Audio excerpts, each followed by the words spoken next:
Comienza en Radio María una nueva meditación de los ejercicios espirituales intensivos para esta Semana Santa impartidos por el Padre Manuel Vargas desde la Diócesis de Getafe.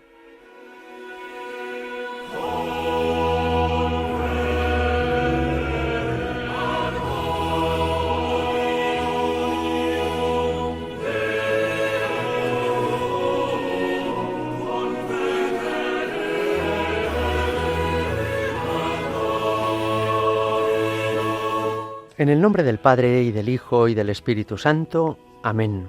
Ven, Espíritu Santo, llena los corazones de tus fieles y enciende en ellos el fuego de tu amor. Envía tu Espíritu y lo crearás todo, y renovarás la faz de la tierra. Oh Dios, que has iluminado el mundo con el don del Espíritu Santo, concédenos participar de este mismo Espíritu y gozar de sus divinos consuelos. Por Jesucristo nuestro Señor. Amén. En el nombre del Padre, y del Hijo, y del Espíritu Santo. Amén. Vamos progresando en nuestros ejercicios espirituales de esta Semana Santa y hemos comenzado el recorrido cronológico por los misterios de la vida de Cristo. Nos acercamos a su encarnación en las entrañas purísimas de María y a su nacimiento en el portal de Belén. Ahora vamos a fijar nuestra atención en lo que ocurrió inmediatamente después. Después de que los pastores hubieron adorado al niño Jesús en este portal, estos hombres tan rudos, tan sencillos, pero al mismo tiempo tan predilectos de Dios, a los que el Señor escogió para que fueran los primeros testigos de su encarnación, después de ellos, que le ofrecieron lo que llevaban en sus zurrones, queso, vino, leche, miel, después de haber adorado al niño, a quien probablemente la Virgen se lo descubrió. La Virgen, como decimos en la salve, después de este destierro muéstranos a Jesús. Pues eso es lo que hizo con los pastores en el portal de Belén, les mostró a Jesús. Quizá lo tenía envuelto en una mantita o en una toquilla, y ella le retira esta vestidura que le ha puesto, estas ropitas que le ha colocado para que no pase frío, se la retira para que los pastores lo vean, para que los pastores puedan adorarlo, ¿no? Y después de que ellos han adorado a este niño, pues se marchan para anunciar lo que está ocurriendo, que la gloria de Dios y la paz para los hombres van a comenzar con fuerza con el nacimiento de nuestro Salvador. Me impresiona a este respecto cómo Benedicto XVI, en la Misa del Gallo del 24 de diciembre, tanto en el año 2006 como en 2009, predicó sobre los pastores de Belén. Y lo hizo porque, aunque no son los protagonistas del nacimiento, pero en ellos tenemos una lección preciosa de muchas cosas. Tenemos una lección preciosa de humildad, porque no pretendieron grandezas. Una lección preciosa de fe, porque se postraron ante el niño Jesús, reconociendo que aquel bebé no era un bebé como los demás, sino que era Dios mismo hecho bebé. Y una lección preciosa también de pureza de corazón, me parece. Jesús dice en el Evangelio, en las bienaventuranzas, años después, cuando ya ha comenzado su vida pública, bienaventurados los limpios de corazón, porque ellos verán a Dios. ¿Cómo supieron los pastores que el niño que había enviado Dios era aquel que estaba en el portal de Belén, y no cualquiera de los otros niños que tendrían pañales en la ciudad de Belén? Pues porque probablemente, aunque no habían estudiado, ni fueron a la universidad, seguramente serían analfabetos, pero eran hombres de mirada limpia, eran hombres que no tenían ninguna complicación en su corazón ni en su mente, eran hombres sencillos.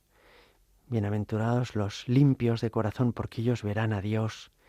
Ellos supieron que ese bebé, y no otro, era el Salvador, porque tenían esa mirada despojada de todo hollín, suciedad, interés, segunda intención.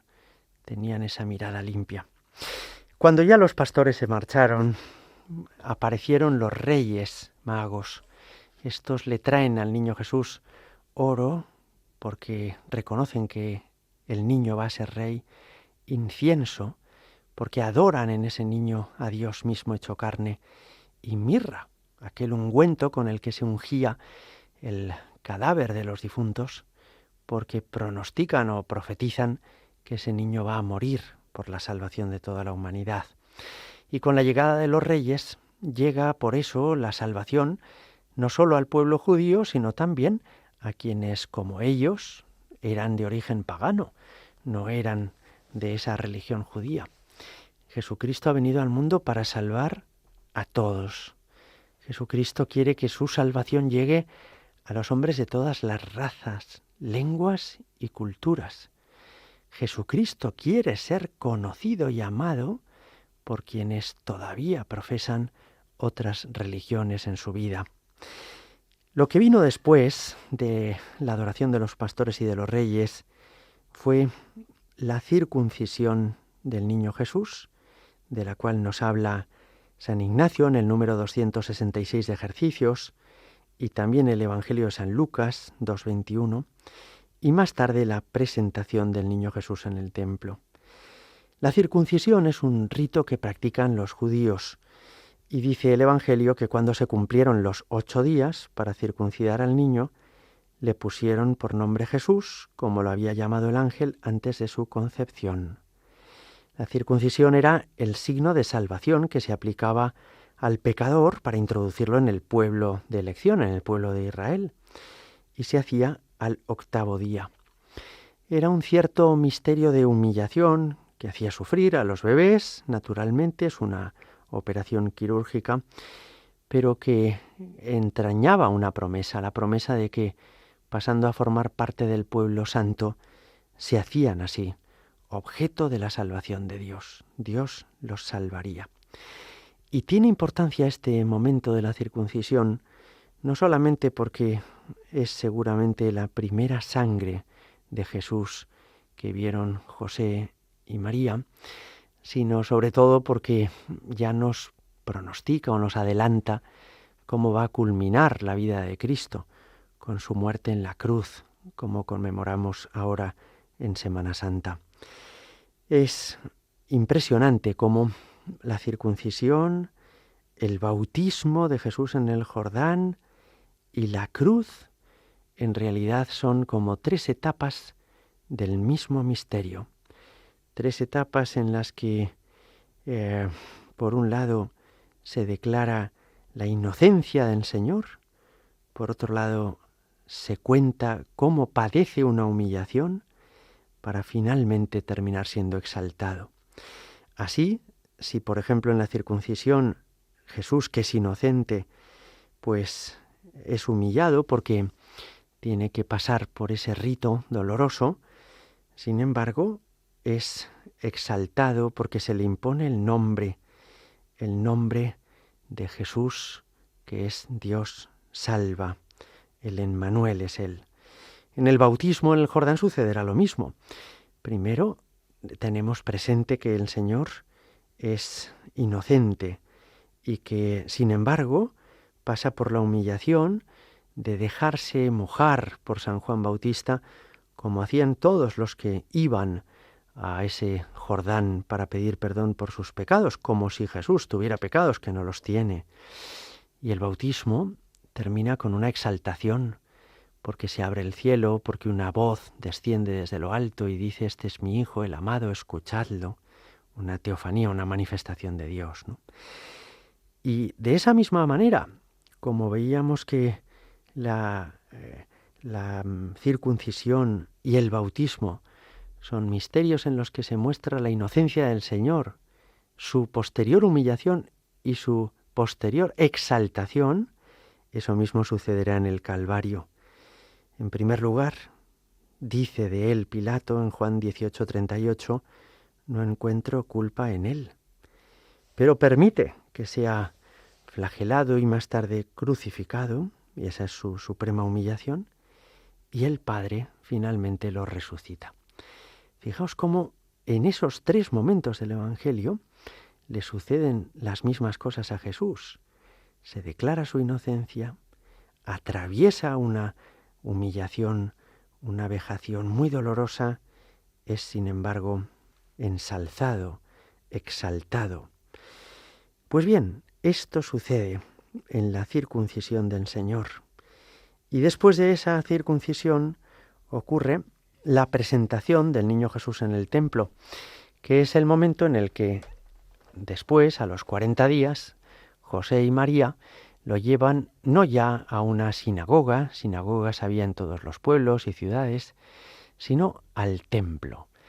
Un solo templo había en todo Israel, que era el templo de Jerusalén, un templo majestuoso, impresionante, de más de 500 metros de longitud, y un templo donde presentaban todas las familias judías a su hijo primogénito, para darle gracias a Dios por su nacimiento y para rescatarlo.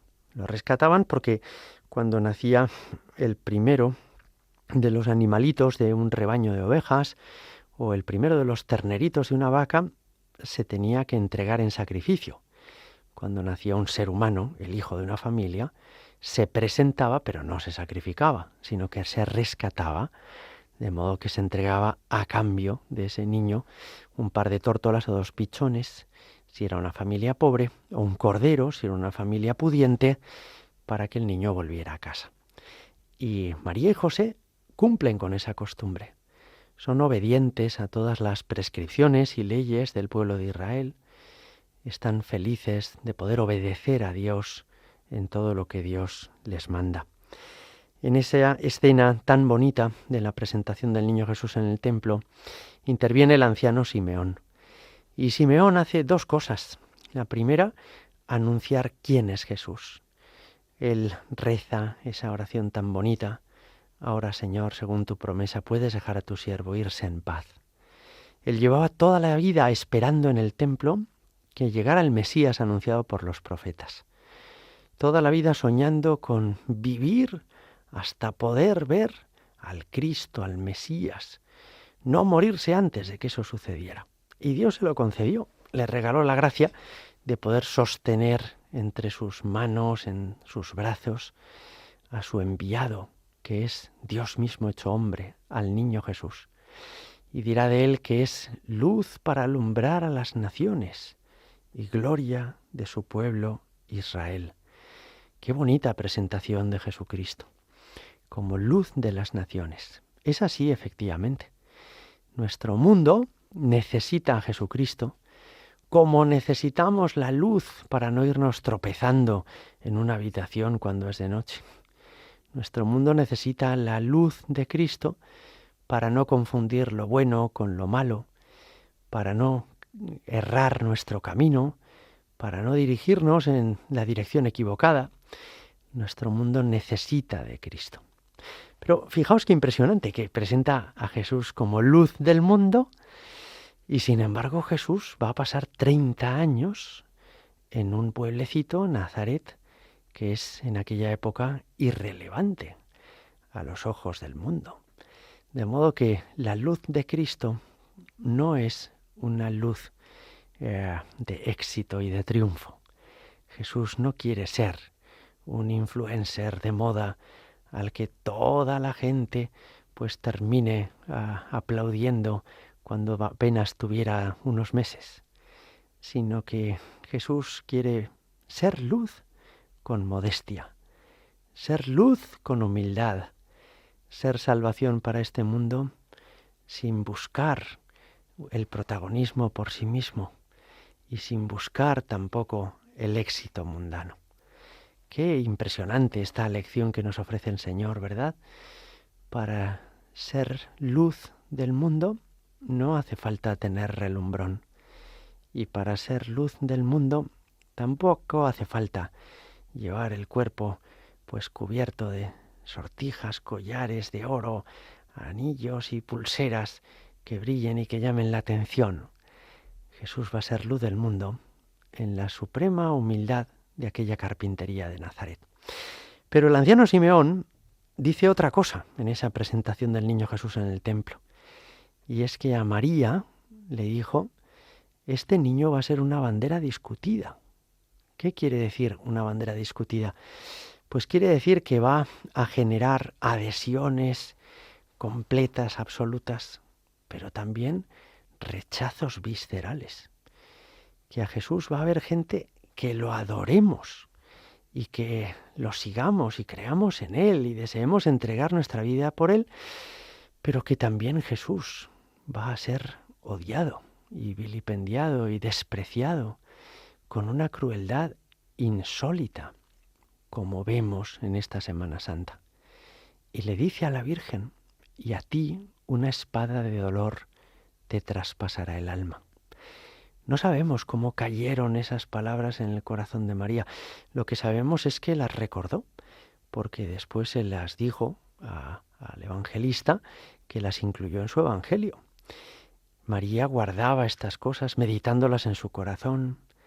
María va guardando en su alma todo lo que tiene relación con su Hijo Jesucristo y nos lo ha transmitido haciéndoselo llegar al evangelista San Lucas. Quizá fueron hablando después, en el camino de vuelta desde el templo, José y María, sobre este acontecimiento. Oye, María, ¿tú has escuchado una cosa que ha dicho sobre una espada? Pues sí, me la ha dicho a mí, le diría María, que me iba a traspasar el corazón. Y lo dijo cuando habló sobre nuestro hijo y dijo que sería una bandera discutida. Y José le preguntaría: ¿y qué querrá decir esto? Y seguramente María le respondería: pues no tengo ni idea, pero Dios proveerá, José, no hay que angustiarse. Aparte de que, mira, si dice que Jesús va a ser bandera discutida y que a mí eso me va a hacer sufrir, indirectamente me está diciendo que estaré siempre con Él. Y eso para mí ya es una satisfacción inmensa, es una alegría extraordinaria. Así que, nada, no le des vueltas, José, que lo que tenga que ser será, y que Dios nos va a cuidar y nos va siempre a proteger. Dejamos ahora unos momentos de silencio con una pausa musical para meditar en este misterio precioso de la adoración de los pastores y de los reyes, de la circuncisión del niño y de su presentación en el templo.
Continuamos con esta contemplación de los misterios de la vida de Cristo y lo hacemos todavía fijándonos en esos primeros momentos de la vida de Jesús en el mundo, en esos primeros años de la vida terrena de Jesús. La razón por la que estamos haciendo como este repaso de la vida entera de Cristo en esta Navidad en esta Semana Santa, es porque desde la Navidad hasta la Semana Santa nos hace mucho bien la contemplación de todos los misterios de la vida de Cristo. Y San Ignacio de Loyola, en los ejercicios espirituales, nos ayuda a entender que creceremos en la amistad con Él en la medida en la que vayamos fijando nuestra atención en Él. Él, San Ignacio, nos anima a pedirle a Dios, con motivo de estos momentos de oración, que lo vayamos conociendo por dentro, conocimiento interno de Cristo, para que más le ame y le siga. Eso es lo que pretendemos con estas contemplaciones de la vida de Cristo. No tanto conocer detalles o datos externos de su vida, sino ir descubriendo los rasgos y facetas de su corazón. ¿Cómo es el interior de Jesús? ¿Cómo es Jesús? Para que viendo cómo es, lo queramos más, nos encariñemos de Él y así nos vayamos transformando a su imagen y semejanza. El motivo, por consiguiente, de este repaso de toda la vida de Cristo en esta Semana Santa es buscar conocer de veras al Señor, conocer su interior, para irnos identificando más plenamente con Él. Fijaos, no llegamos a querer, no llegamos a amar a quien no conocemos. Y no podríamos seguir a Jesús si no lo amáramos. Por consiguiente, nos hace falta conocerlo mucho para quererle más y de este modo seguirle mejor. Hemos fijado nuestra atención en estos últimos minutos en esos misterios que ocurren al poco de nacer Jesús en el portal de Belén. Adoración de los pastores y de los reyes, circuncisión y presentación en el templo. Lo que sucedió después, todos lo recordáis, y es que María y José con el niño tuvieron que marchar a Egipto para evitar de este modo que Herodes pudiera matar al niño. Así que van a vivir una nueva humillación. Y digo nueva porque ya llevaban varias humillaciones. El pobre San José, en cuanto se repone de una humillación, le viene otra. Fijaos que su primera humillación quizá fue que cuando se enamoró de María, María le hizo ver que ella deseaba vivir consagrada a Dios y que por consiguiente quería mantener su virginidad perpetuamente, que no sería una esposa al uso. Y San José, sin embargo, acepta. ¿Quién hubiera aceptado eso, verdad? Y sin embargo, San José no le puso ningún problema y pensó, pero si puedo estar cerca de ella, pues eso me basta.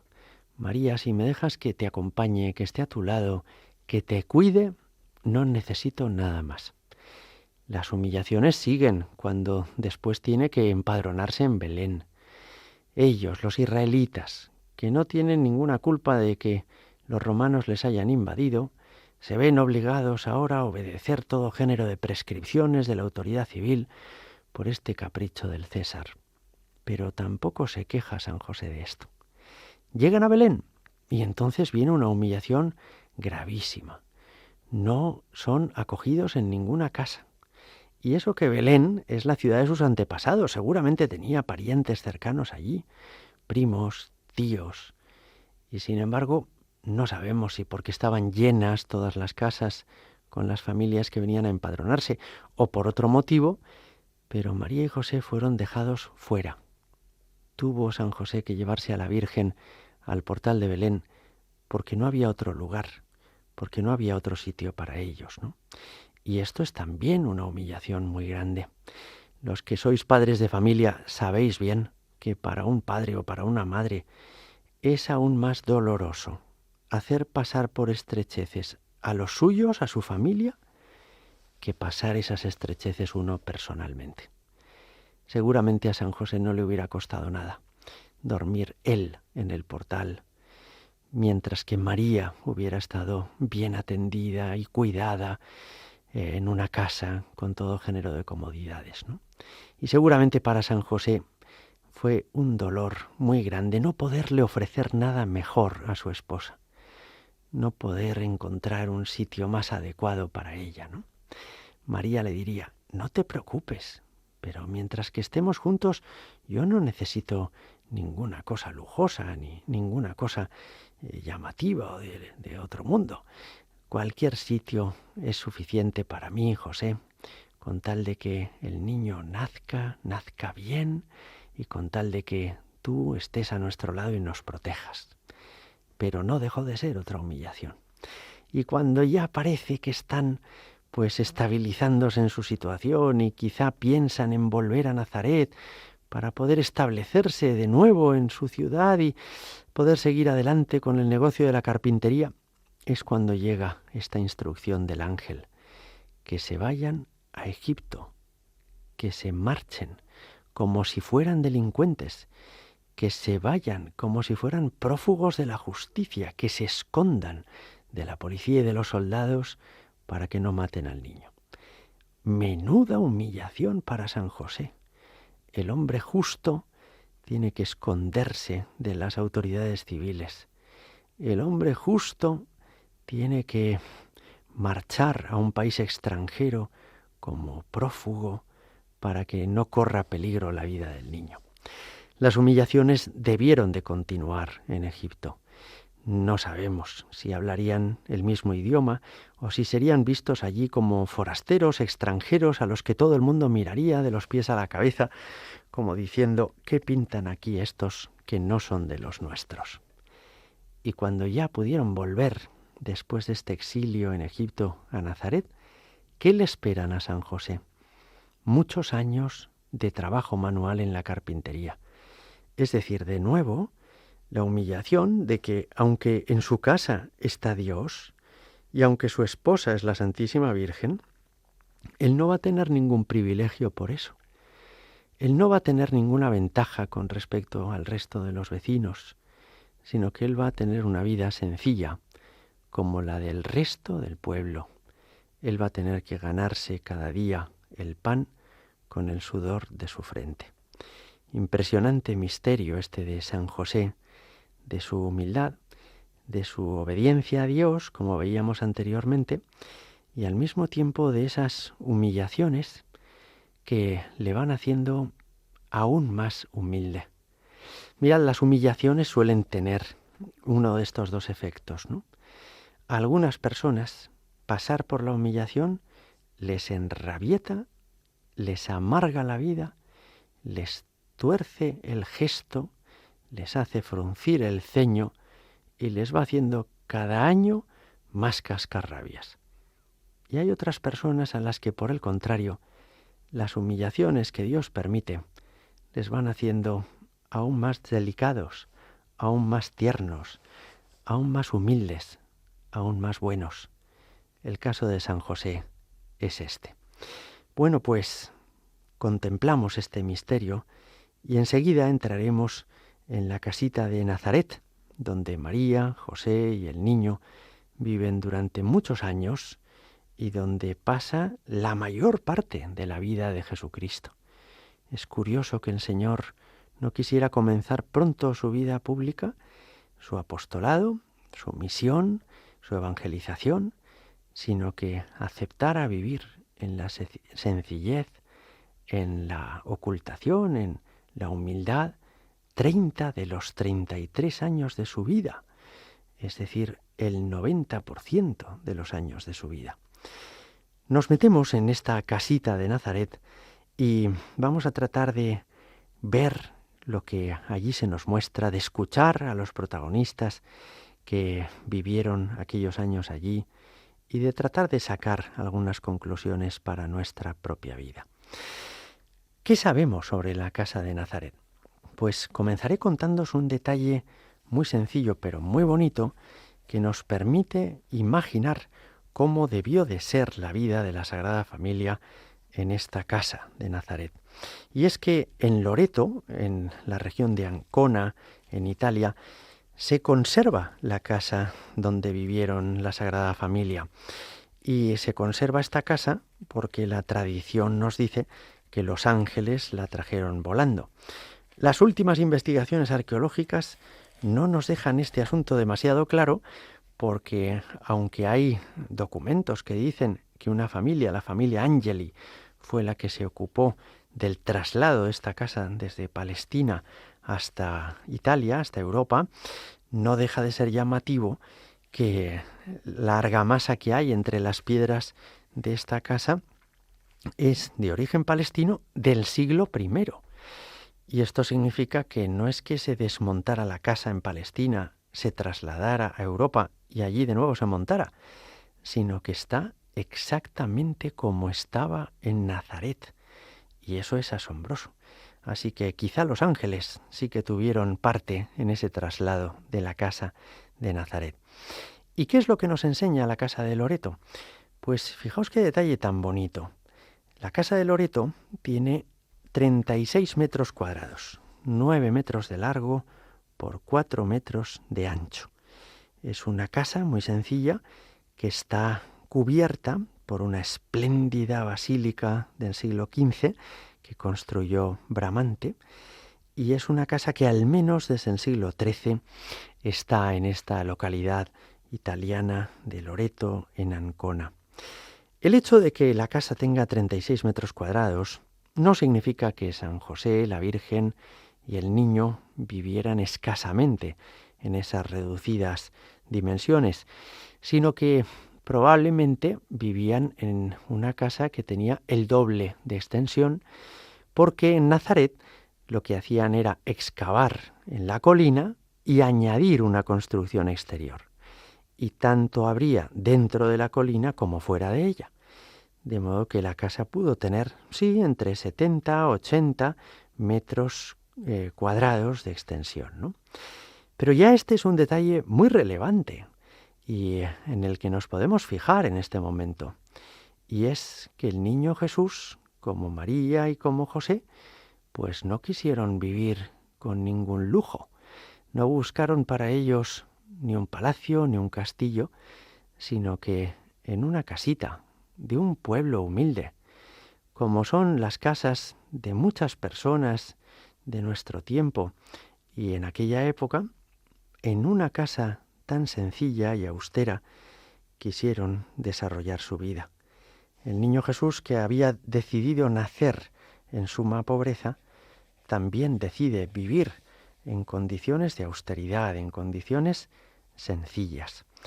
No es que fueran pobres, que tuvieran que pedir limosna, no es eso, sino que tienen lo necesario para vivir, pero tampoco viven con lujos, sino que tienen lo que les hace falta.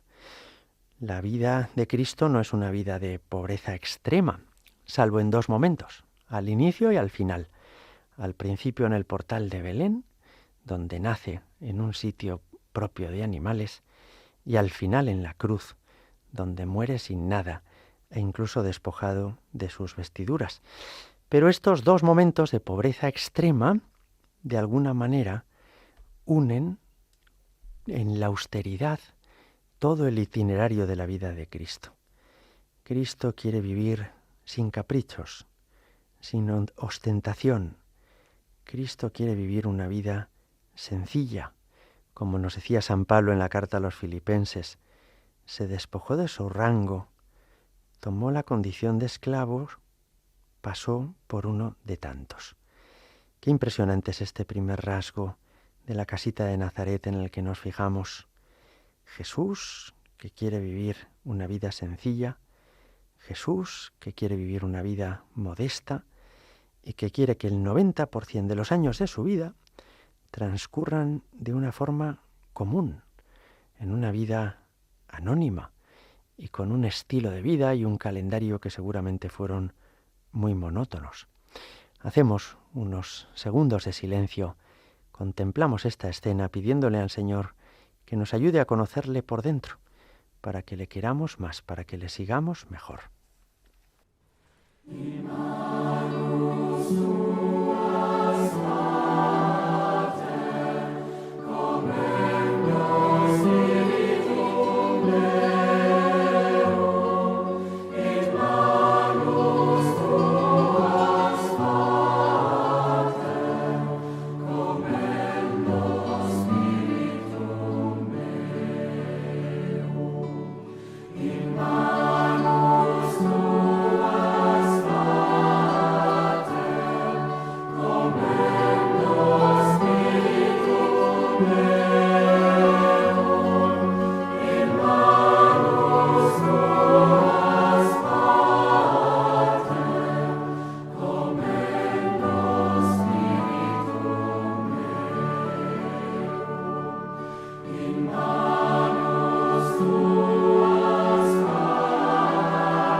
vamos a continuar esta contemplación de los misterios de la vida de Cristo y lo hacemos volviendo a entrar en esa casita de Nazaret donde Jesús vivió la mayor parte de su vida con María y con José, lo que llamamos la vida oculta de Cristo. Hemos subrayado un primer aspecto de estos años de Jesús, que es el aspecto de la austeridad de su vida y de la modestia con la que quiso pasar este tiempo. Y vamos, como si fuera un cuadro impresionista, a trazar algunos otros brochazos que nos den rasgos generales sobre cómo fue la vida del Señor en su infancia y en su juventud. Quizá alguno se pregunta, ¿y por qué? ¿Por qué nos da brochazos así tan genéricos? ¿Por qué no descendemos a detalles? Pues porque apenas conocemos detalles sobre la vida de Jesús en Nazaret. Apenas hay unos pocos versículos que nos hablen de todos estos años que pasó el Señor allí. En Lucas 2, 39 a 40. En Lucas 2, 51 es donde se nos habla sobre la vida oculta de Cristo. Lucas 2, 39, 40, Lucas 2, 51 y 52. ¿Y qué es lo que nos dicen estos versículos? Muy poquitas cosas. Lo que nos dicen es que el niño Jesús iba creciendo en edad, en sabiduría y en gracia ante Dios y los hombres. Lo que nos dice es que bajaron al templo cuando el niño tenía 12 años, que allí se perdió y que después volvió con ellos a Nazaret y seguía bajo su autoridad. Estas son las pocas cosas que sabemos sobre la infancia de Jesús. Aunque hay efectivamente evangelios apócrifos que cuentan anécdotas del niño Jesús, que hacía milagros, haciendo pajaritos de barro y después soplándoles para que echaran a volar, o que las palmeras se inclinaban al paso de María y de José y del niño cuando fueron en el exilio hacia Egipto. Los evangelios apócrifos no merecen nuestra confianza, sino que son relatos, muchos de ellos pues legendarios, que cuentan historias bonitas, a veces relatos que están impregnados de alguna herejía gnóstica, que por eso la Iglesia no ha querido incorporar en el Nuevo Testamento, en el canon de la Sagrada Escritura. En todo caso, estos pocos datos que sí que os apuntaba están en el Evangelio.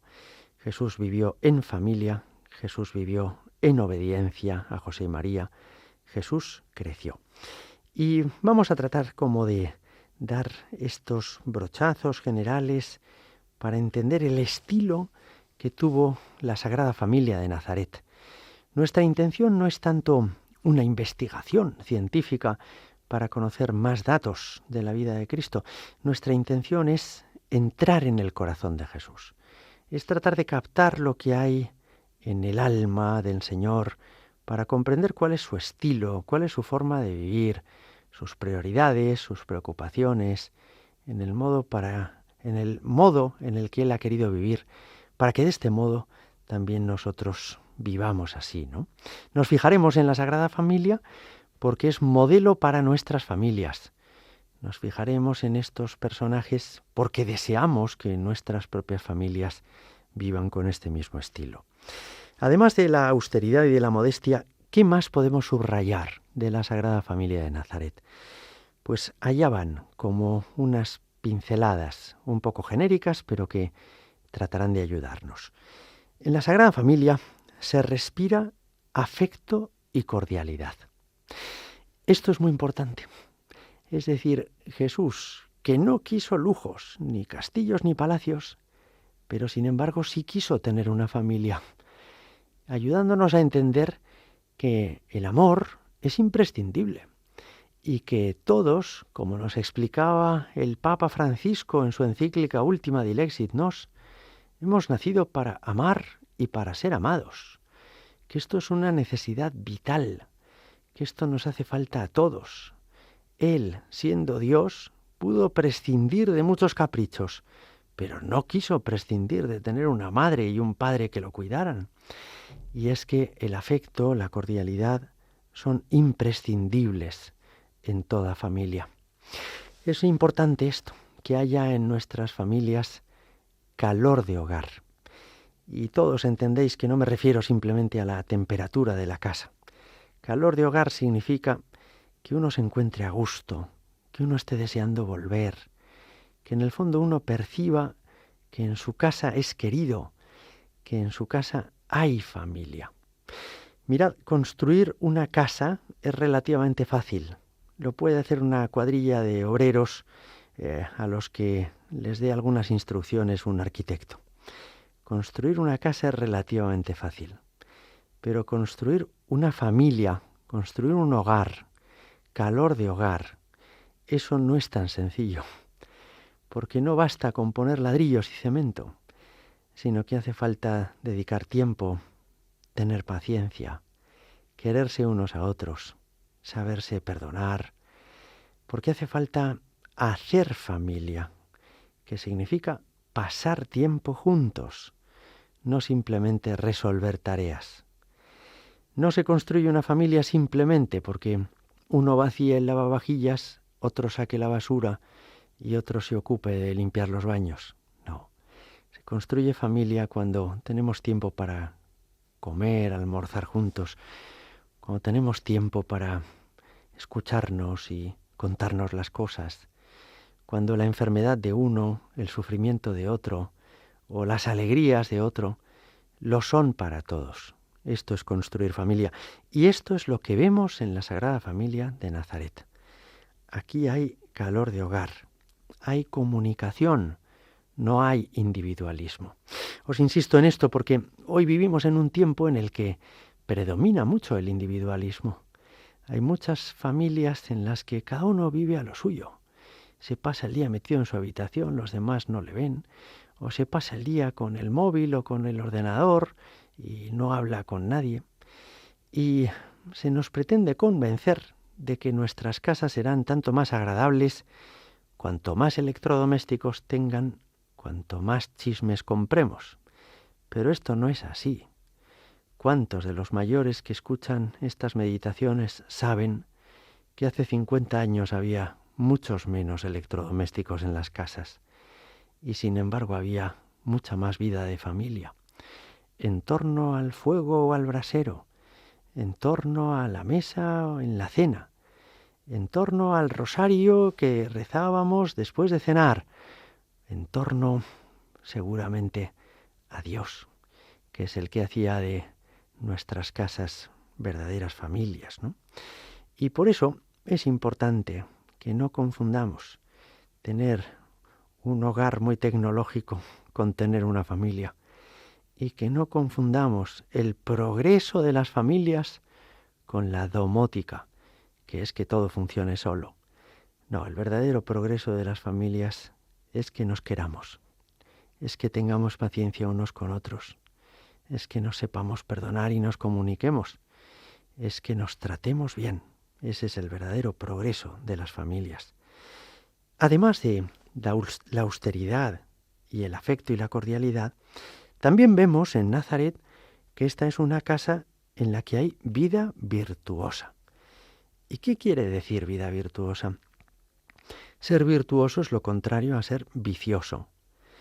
Si una persona viciosa es la que se levanta tarde, la que come solamente lo que le apetece, la que tiene desordenada su habitación, la que va a lo suyo, una casa en la que hay vida virtuosa es lo contrario. Es una familia en la que hay servicialidad, porque todos arriman el hombro y echan una mano. Es una casa en la que se trabaja. No se vive de las rentas, sino que se vive pues del esfuerzo y del trabajo de unos y de otros. Es una casa en la que hay alegría, en la que hay orden, porque hay un sitio para cada cosa, porque hay un momento también para cada cosa, y por eso también hay puntualidad. Es una casa en la que todo está limpio, y aunque no haya lujos, sin embargo uno respira un ambiente agradable por la limpieza y el orden, por el trabajo de todos, por la colaboración y el servicio. Eso es vida virtuosa. Y también la casa de Nazaret es una casa en la que hay confianza en Dios y oración. María y José rezan Por eso han llevado al niño a circuncidar, por eso han llevado al niño al templo a los 40 días y lo vuelven a llevar a los 12 años y seguramente lo llevaron muchas más veces, porque tienen presente a Dios, rezan con los salmos, se los enseñan al niño, que los aprende de memoria, como hacen todas las familias judías. Es una familia en la que Dios está presente. No están cerrados solo a las cosas de este mundo, al trabajo, la diversión, o la gastronomía, o la compra. No, sino que tienen presente a Dios, Creador, la eternidad a la que hemos sido llamados, el amor infinito de Dios que se manifiesta en ese Hijo que Dios les ha dado y que va a ser Salvador del mundo. Es una familia en la que se ora y en la que se confía en el Señor. Y un último aspecto en el que nos podemos fijar de esta Sagrada Familia de Nazaret es este, que María y José están en el mundo sin ser mundanos. Y este es otro aspecto en el que me detengo porque tiene mucha importancia. Jesús, en la última cena, en la oración sacerdotal, dijo antes de su pasión, Juan 17, 15 a 19, Padre, te ruego por ellos, se refería a los apóstoles y a los seguidores suyos, a sus discípulos. No te pido que los saques del mundo, sino que los guardes del maligno. ¿Y qué quería decir con esto Jesús? Quería decir que sus seguidores, sus amigos, estamos en el mundo, tenemos que vivir en sociedad, pero al mismo tiempo no dejarnos contagiar por un estilo mundano, no compartir los gustos del mundo. ¿Qué significa este estar en el mundo sin ser mundanos? Mirad, hay una cierta tensión entre estas dos cosas, ¿no? Estar en el mundo significa que uno no se aísla, sino que está encantado de conocer a otras personas, de compartir su vida con vecinos, compañeros de trabajo, familiares. Eso es estar en el mundo. Pero ser mundanos es otra cosa diferente y es algo negativo. Ser mundano significa vivir para lo que viven todos. ¿Para qué vive la gente? Pues mucha gente vive entre semana para disfrutar el fin de semana. Mucha gente vive aguantando que tiene que trabajar para conseguir dinero. Mucha gente trabaja mucho para poder después disfrutar. En el fondo, los criterios mundanos son esos criterios de ambición, de llegar más alto, codicia, querer tenerlo todo, y también, pues, de ese cierto hedonismo de querer disfrutarlo todo, disfrutar siempre, ¿no? Esto es ser mundano. María y José, si os fijáis, no se marcharon a vivir al desierto, sino que vivieron en sociedad, en Nazaret, viven en el mundo, están encantados de compartir con mucha gente su vida. San José tiene un trabajo que le permite tener proveedores y clientes y amigos, ¿no? Pero no se mundanizan, no tienen esos gustos del mundo, ni de querer triunfar, ni de querer ser los más ricos, ni tampoco de querer ser los que disfruten más, ¿no? Sino que tienen gustos divinos. Ellos lo que quieren es agradar a Dios, hacerse felices los unos a los otros, ser un bien y una ayuda para los demás. A esto me refiero con estar en el mundo sin ser mundanos. Es a lo que hace referencia también San Pablo en la carta a los Romanos 12:2, cuando dice: os exhorto, hermanos, por la misericordia de Dios, a presentar vuestros cuerpos como hostia viva, santa, agradable a Dios, y no os conforméis a este mundo. Es decir, no seáis como todos los demás. Atreveos a ser distintos, a ser diferentes. La Sagrada Familia, con todos estos rasgos que hemos visto, es un modelo precioso para nuestras familias. Cada uno de nosotros podríamos preguntarnos qué le sobra y qué le falta a mi casa para ser como la de Nazaret. ¿Qué le falta y qué le sobra a mi familia para ser como esta Sagrada Familia de Jesús, de María y de José?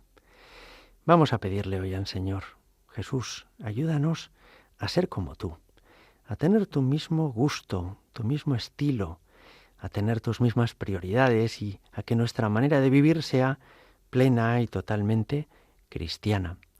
Ayúdame a estar en el mundo, no ser una seta que quiere vivir aislado, que no se relaciona con los demás, que no quiere tratar con nadie, pero no ser tampoco una persona mundana, como un camaleón que no sabes de qué color es, porque los domingos parece cristiano porque va a misa, pero los viernes parece pagano porque se divierte con el pecado. Señor, ayúdame a vivir en el mundo sin mundanizarme, es decir, a estar en este río de la vida, pero no en la dirección en la que nadan todos los peces, río abajo, hacia el mar, que es lo más cómodo, sino como hacen los salmones, río arriba, atreverme a vivir rodeado de gente, pero a ser distinto y a nadar contracorriente, a procurar ser muy buen discípulo tuyo. Gloria al Padre y al Hijo y al Espíritu Santo, como era en el principio, ahora y siempre y por los siglos de los siglos. Amén.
Así finaliza una nueva meditación de los ejercicios espirituales intensivos impartidos por el Padre Manuel Vargas.